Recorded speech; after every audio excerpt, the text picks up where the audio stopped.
Okay, so I talk to new Muslims all the time, and probably the number one anxiety that I hear expressed from new Muslims, and the number one anxiety I had as a new Muslim, is going to the masjid. It's very similar to being the new. So she's a new Muslim. She's a white woman who converted to Islam. She's talking about the number one anxiety of new Muslims is going to the masjid. And masjid, guys, is the mosque. So she's like, I didn't know that's an anxiety for new Muslims. I would think that, I would have guessed that would be the opposite. I would think that as a new Muslim, the least anxious place to go to would be a mosque, because there are people there who believe in your religion, and as a new converts, they should be very welcoming there. They were like, oh my god, a white woman converting to Islam, they worship you there, they will do shirk there. If you're a white woman converting to Islam, that is the best way to make Muslims commit shirk, because they will literally worship you over Allah, right? So let's Very similar to Armin, being the are new. you seducing me to convert? yeah. Why, you like to be worshipped? It's same white women converting to Islam. So. Yeah. But I don't know. I don't like to be worshipped. If you like to be worshipped, then yeah, I would suggest that. Yeah, let's continue. At school. Nobody knows you, you feel like you're not fitting in, you feel like you're just kind of the odd man out, and on top of that, a lot of times masjids in non-Muslim countries are treated as cultural centers. So everyone might be from the same culture, and you're coming in someone completely different, and people just kind of stare at you sometimes and treat you like you don't belong there. And we already have So imposter syndrome. We already feel like we don't belong there because we're nervous, we're vulnerable, we don't know what we're doing, we don't know if we pray right, we don't know if we're going in the right entrance. We're having all of these thoughts, and then sometimes people actively treat us like we don't belong there on top of that.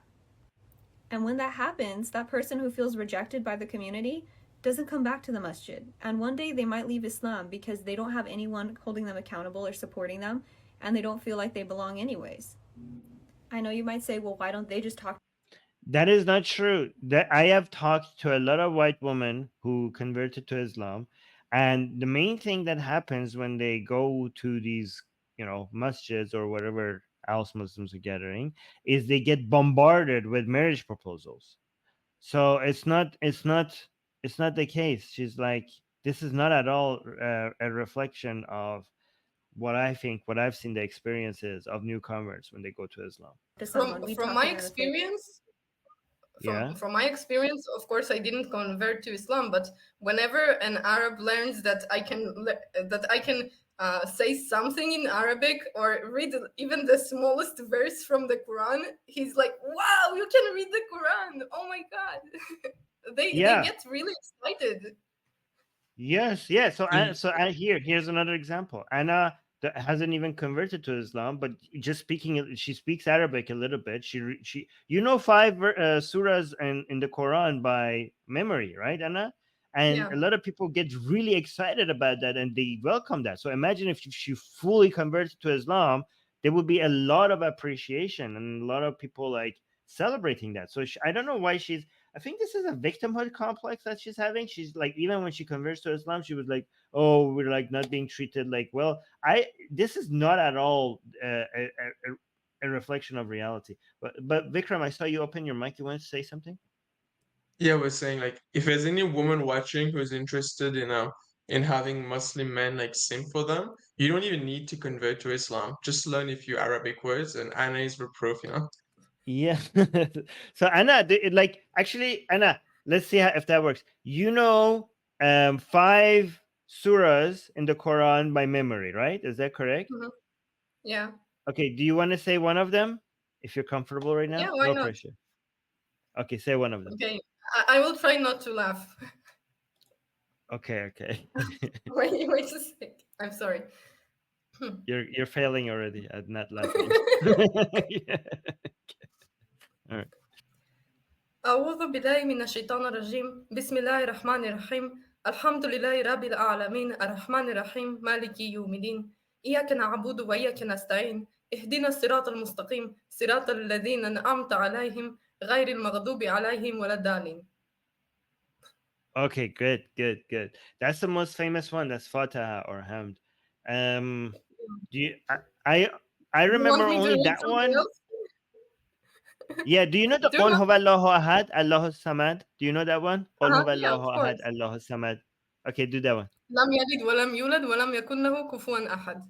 Kufuwan Ahad. Yes, yes, yes. Those are the two main ones. The one that you read and the one that Qul Huwallahu Ahad. When Muslims Mhm. pray, that's the main two ones that they do recite while they're praying. So those are the things. So you Yeah. know 5 in I know, total. You've memorized 5 in total. yeah, I know 5 in total. Hmm. I can You know also more than pray me now. like a Sunni Muslim. I don't know how like how Shias pray, but You know Allah how to Akbar. do the salat? Yeah. Oh. Do you want me to? Oh my god. You know more surahs by memory than I do. I only remember 2 of them. You know 5. So that's crazy. Okay, let's continue. Talk to us. Again, think about being the new kid at school. You're scared to do that. You're hoping that somebody will be nice enough to say hi to you. I know it might be hard to understand if you're not a revert, but it's really scary to go to the masjid alone, especially the first few times. It's a So they call people who convert to Islam a revert, not a convert. Does anybody know why that is?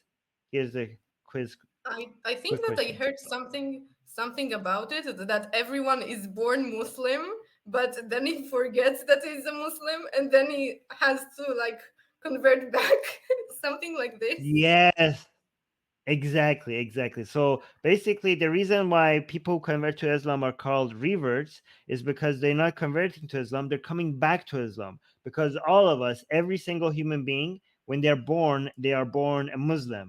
So if anybody converts to Islam, they're coming back to Islam, so that they will become reverts. very vulnerable experience. So please, if you ever see someone at the masjid who looks a little bit out of sorts or they don't really know what they're doing, just introduce yourself, talk to them for a bit, because honestly, you might be the reason they come back. More Actually, videos. you don't have to pray very loudly. Like you can even curse Allah, and if you do it very like in a very small voice, no one is gonna notice. Yeah, true. Oh, look at There are a lot this of one. people around you. And I Also. am No one is watching you so closely to see. Wait, have you said the words, every single word correctly? You just Yeah, have to do no one's. whatever everyone else is doing. Yeah. You could just copy other people. You know, Yeah, nobody's bothering. exactly. Nobody's looking in you. Yeah. This is I don't know his or her pronouns. I think it's a trans woman. I think I'm not sure, but let's look at what she's saying. just started reading the Quran and I am so excited about it. People thought when I first asked that I just wanted to read it out of curiosity, but I want to read it to study it. I started following somebody on social media that teaches the Quran and hosts a Quran book club for Muslims and non-Muslims, so I'm really excited to start going to that. She was describing the chapter of the bee and that just blew my mind. Like the way that she describes things and the way that the Quran describes things actually makes sense to me. And also, did you know that Allah is beyond gender? Did you know that actually scholars believe that there are 2 Qurans, the Quran of nature and the Quran, the actual book? And did you know that each chapter is named after a natural phenomenon? I don't know, this whole book is just blowing my mind and I am so excited. I got sticky notes so that I could. So it's very interesting because the way that she's describing the Quran, sounds like a hippie that is into nature stuff, right? So the fact that some of the chapters in the Quran are named after natural things like cow, like the like the spider. She likes that part of it, so she thinks like the book is very connected to nature. The fact that Allah doesn't have a gender, she likes that. Her being LGBTQ, she likes that part of it. So she's just like focusing on things that are relevant to her ideology, and she thinks like that makes it special in her mind. This whole book is just blowing my mind and I am so excited. I got sticky notes so that I could mark out things that I was drawn to, and I'm not even through the first chapter and I already have a bunch of sticky notes. I'm definitely going to have to buy more tabs. I'm honestly having a whole revolution with myself where the way that I describe the universe and the things that I believe in are actually described in the Quran of believing in Allah, and I've never thought that I believed in God before, and now I'm really having a revolution of self of I think I actually believe in God. If you've been curious, I really recommend it. There are a lot of people who are converting. There's a lot of people who are reading it. I'm not saying I'm going to convert. I'm not saying that I wouldn't. And I don't know. I know that this is exactly what I need right now. I just wanted to say thank you and just point out how excited I am. There's a lot of these guys. By the way, there's a wave of these videos all over social media, and it's all happening after Hamas's attack on Israel. So it's again very, very bizarre to me that we're seeing a wave of converts to Islam as a response of the greatest mass genocide of Jewish people, genocidal attack on Jewish people since World War II. So yeah, amazing response. Fantastic. I This don't is great. I don't really understand her points of view. Like, even if the Quran is the best book ever and teaches only about peace and such things, but does she know uh, what Muslim countries do to LGBTQ people? It doesn't take a lot of common sense to understand that probably if every single Muslim country isn't treating LGBTQ people well, maybe there is something in Islam causing it. Of course, it might be also cultural because the Arab culture, but I think that Islam is a big part of it. Yeah, I I'm mean, speechless. she might say that this is not in the Quran. She might say like those are just But evil governments. for example, in the Quran, like maybe I can find it. It should be like Surah Yeah. 24, maybe, that you can only uh, have a relationship with the women you married to. I think it's Surah 24, Surah What An-Nur. Yeah, verse? at the beginning Um, of this TikTok, I thought she was just saying like, oh, she really likes the like this mythology behind the Quran, like the stories and stuff. So I thought like, okay, whatever, like you can like whatever stories you want. But then at the end, when she started adding the like considering converting and how now she believes Mhm. in God, it's like okay, no, so Mhm. like I don't know, it's this has to be like peak comedy to see like a trans woman who's like super woke converting to Islam. Like I'm sure like some conservative Christian could make like a viral comedy skit about that, you know? Yeah.